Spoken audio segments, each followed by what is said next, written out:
Good morning, students. Continuing with the reactions of alkynes, we have today electrophilic addition reactions.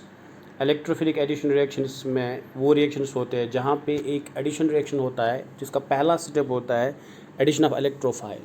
और addition of electrophile का जो step होता है जिसमें एक यूजुअली रिएक्शन इंटरमीडिएट कार्बोकैटाइन बनता है, वो जो स्टेप होता है वो रेट डिटर्मिनिंग स्टेप होता है, या कह सकते हैं that is the slower step और slowest step of the reaction. So the electrophilic addition reactions of alkynes takes place in two stages as shown below. तो ट्रिपल बॉन्ड को X2 ऐड करो, ट्रांस एडिशन हो जाएगा. Trans addition का मतलब है double bond के एक साइड से, अगर डबल बॉन्ड के हम ले रहे हो up side and down side, front side and back side, तो जो अप साइड है from the top and from the bottom, top से एक एटम आता है, दूसरा एटम बॉटम से आता है, तो दैट्स ट्रांस एडिशन. एंड फिर अगर हम उसको दोबारा से डबल बॉन्ड, स्टिल का ट्रिपल बॉन्ड कन्वर्ट हो रहा है डबल बॉन्ड, सो दो नए सिग्मा बॉन्ड बन गए at the cost of a pi bond. फिर अगर उसको फिर से हम X2 ऐड करें तो पाई बॉन्ड जो अभी भी एक है वो भी रिमूव हो गए, सिग्मा बॉन्ड बन जाएंगे. तो you have this tetrahalide compound. So by proper choice of reaction conditions, the addition can be stopped after the addition of 1 mole of the reagent. Some important electrophilic addition reactions are discussed below. अब हम देखते हैं addition reactions के पहला addition of halogens. So chlorine and bromine readily add to alkynes, first forming 1,2 dihaloalkenes and then 1,1,2,2 tetrahaloalkanes. For example, आपने ethyne लिया हुआ, इसको Cl2 ऐड करो in presence of CCl4. Cl2 in presence of CCl4, carbon tetrachloride is the solvent here.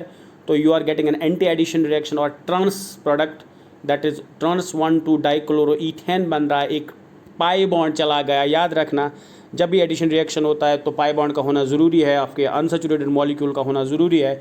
और जब ये एक pi bond चला जाता है तो नए सिग्मा बॉन्ड बन जाते हैं. फर्दर हम अगर फिर से Cl2 ऐड करें, क्लोरिनेशन करें इसकी इन प्रेजेंस CCl4, तो 1,1,2,2 डाई टेट्राक्लोरो ईथेन बन जाता है, जिस also known as westron. 1,1,2,2 tetrachloroethane westron. So इसी तरह प्रोपाइन पे अगर एडिशन करेंगे तो you will again have trans 1,2 dibromopropene और फिर Br2, तो 1,1,2,2 tetrabromopropane as the molecule. Saturated compound at the end आपको मिल जाता है अगर आप रिएक्शन करेंगे 2 moles of the Br2 add करेंगे. So during the reaction the reddish brown colour of Br2 जो है वो रेडिश ब्राउन होता है, is decolourised and hence this reaction is used as a test for unsaturation, that is for the double bond and triple bonds. So क्या होता है, अगर आपने Br2 ऐड किया जिसका रेडिश ब्राउन कलर होता है, रिएक्शन के बाद जब रिएक्शन मिक्सचर को आप देखते हो तो अगर उसमें कोई भी कलर नहीं है, ऑल्दो आपने Br2 ऐड किया था जो रेडिश ब्राउन था, कलरलेस सॉल्यूशन, कलरलेस मिक्सचर बन जाता है, तो आप कह सकते हो कि डबल बॉन्ड हुआ होगा इन द रिएक्शन, चाहे वो डबल बॉन्ड है या ट्रिपल बॉन्ड, मीन्स आपका मल्टीपल बॉन्ड कंपाउंड था, मीन्स अनसैचुरेशन के लिए टेस्ट है. लेकिन अगर आपने कोई भी हाइड्रोकार्बन लिया, उस पर Br2 ऐड करने की कोशिश की और फिर कलर एज सच रहता है, कलर डीकलराइज नहीं हो जाता है, ब्रोमीन आपका reddish brown colour as such रहता है, कलरलेस सॉल्यूशन नहीं बनता है, तो you will find out that the hydrocarbon must have been a saturated one, that's alkane or cycloalkane. So the reaction of alkynes with iodine occurs with difficulty. However, the reaction is carried out in ethanolic solution. The reaction stops after addition of one molecule of iodine. So ethyne लिया, I2 add किया instead of Br2 ethanol की presence में, तो you have trans 1,2 iodoethene. Thus the order of reactivity is Cl2 greater than Br2 greater than I2. Reactivity का order है I2 कम reactive क्योंकि उसमें ethanol लगाना पड़ता है हमें. Now the second reaction is addition of halogen halides और halogen acids. Halogen halides add to alkynes, their order of reactivity being Hi greater than HBr greater than HCl greater than HF. HF adds only under pressure. The addition of halogen acids can take place in the dark but is catalyzed by light or metallic halides. These addition occurs in accordance with Markovnikov's rule to form first vinyl halides and then alkylidene halides. So these addition occurs in accordance with Markovnikov's rule. Markovnikov rule आपको पता ही है.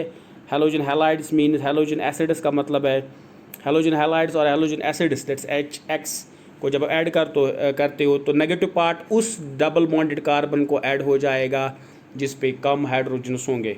तो पहला आपने ethyne लिया हुआ है जो कि सिमेट्रिकल है, तो इसमें 1 क्लोरोईथीन बन गया, विनाइल क्लोराइड जिसको आप कहते हो। फिर से मरकुनी को एडिशन हो जाएगा अब, क्योंकि अब देखो दूसरा मॉलिक्यूल जो है उसमें एक कार्बन पे Cl भी है, H भी है, दूसरे कार्बन में 2 H है, जिस पे कम H है उसी पे Cl आ जाएगा। सो 1,1 डाइक्लोरोईथेन मॉलिक्यूल इथिलीन डाइक्लोराइड जिसको हम कहते हैं मॉलिक्यूल हो जाएगा। However, when acetylene is passed through dilute HCl at 338 Kelvin in presence of Hg2 positive ions as catalyst, only vinyl chloride is formed। हाँ, सो अगर आपने कैटलिस्ट लिया हुआ H2+ तो ये रिएक्शन क्या हो जाता है, रुक जाता है, स्टॉप हो जाता है। पहले ही स्टेप में एक ही मॉलिक्यूल ऑफ HCl ऐड हो पाता है और vinyl chloride as the product बन जाता है। With hydrogen bromide first vinyl bromide and then alkylidene dibromide is formed. HBr के साथ भी हमें पूरा रिएक्शन मिल जाता जैसे HCl के साथ हुआ करता था। प्रोपाइन अगर लेंगे मरकुनी कोड एडिशन HBr तो पहले कार्बन पे अटैक हो जाएगा Br, और फिर अब रिएक्शन करेंगे तो फिर से इसी कार्बन पे Br ऐड हो जाएगा, बिकॉज मरकुनी को एडिशन का ख्याल रखना है, 2,2 dipropane as the product. However in presence of peroxides, जो हम पहले पढ़ चुके हैं, पेरोक्साइड इफेक्ट, कैरोश इफेक्ट और एंटीमोकुनिको रूल जिसको कहते हैं। Anti Markovnikov addition of HBr occurs, for example आपने प्रोपाइन लिया, HBr ऐड किया पेरोक्साइड की प्रेजेंस में, तो इनस्टेड तो बन जाएगा 1 ब्रोमोप्रोपीन। फिर आप HBr ऐड करोगे तो यहाँ पे क्या बन जाएगा, 1,1 dibromopropene instead of 2,2 dibromopropene, 1,1 dibromopropene as the product will be there. ये याद रखना है आपको क्योंकि एंटी एडिशन है। सो मैकेनिज्म क्या है इसका सब देख ले। It's an electrophilic addition reaction and occurs 2 stage I discuss below. पहला है HX से H पॉजिटिव निकलेगा तो एक इलेक्ट्रोफाइल जनरेट हो जाएगा जिसको आप विनाइल कैटाइन यहाँ पे देख सकते हो। फिर Cl ऐड करेगा तो 1 क्लोरोईथीन बन जाएगा। सेकंड स्टेप है जो आपने कार्बोकैटाइन बनाया हुआ है 1 क्लोरोईथेन, उसमें से H पॉजिटिव ऐड हो जाएगा तो 2 carbocation, secondary carbocation more stable है instead of primary carbocation. Since carbocation first is stabilized by plus R effect of the chlorine atom, while carbocation second is destabilized by minus I effect of the chlorine. Therefore, reaction occurs through the more stable carbocation first, forming 1,2 dichloro. Although जो पहला आपका यहाँ पे carbocation बन रहा है वो primary है और जो दूसरा है वो सेकेंडरी है, सेकेंडरी कार्बोकैटाइन। यूजुअली अगर हम देखेंगे सिर्फ इंडक्टिव इफेक्ट को याद रख के, इंडक्टिव इफेक्ट को ध्यान में रख के अगर देखेंगे तो व्हाट विल हैपन कि हमारे पास सिर्फ क्या आ जाएगा, सेकेंडरी कार्बोकैटाइन होना चाहिए था, लेकिन रेजोनेंस पहले कार्बोकैटाइन में होता। क्लोरीन का लोन पेयर उसका प्राइमरी कार्बोकैटाइन के पॉजिटिव चार्ज के साथ डिलोकलाइज करेगा, जैसे आप देख सकते हो यहाँ पे। Therefore reaction occurs through the more stable first forming 1,2 dichloroethane। देख लो stabilized by plus R effect of chlorine, तो यहाँ पे पॉजिटिव चार्ज आएगा और क्लोरीन वहाँ पे ऐड होके आपको देगा 1,1 dichloroethane. So this is the reaction. Third है addition of elements of hypohalous acid. Hypohalous acid you know HOX, hypohalous. Like alkenes, alkynes also add chlorine or bromine in presence of addition in presence of water. The overall reaction occurs in 2 stages.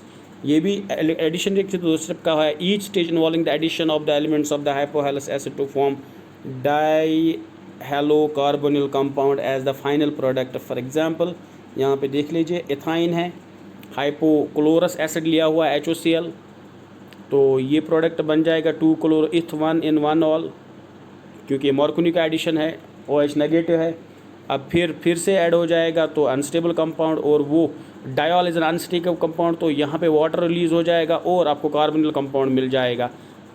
So diol being unstable loses immediately a water molecule to form 2,2 डाइक्लोरोइथेनॉल।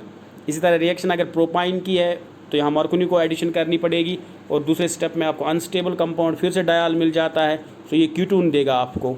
So it's again a carbonyl compound which is known as ketone. So this was the reaction. Next reaction lecture में हम addition of water करेंगे. Thank you.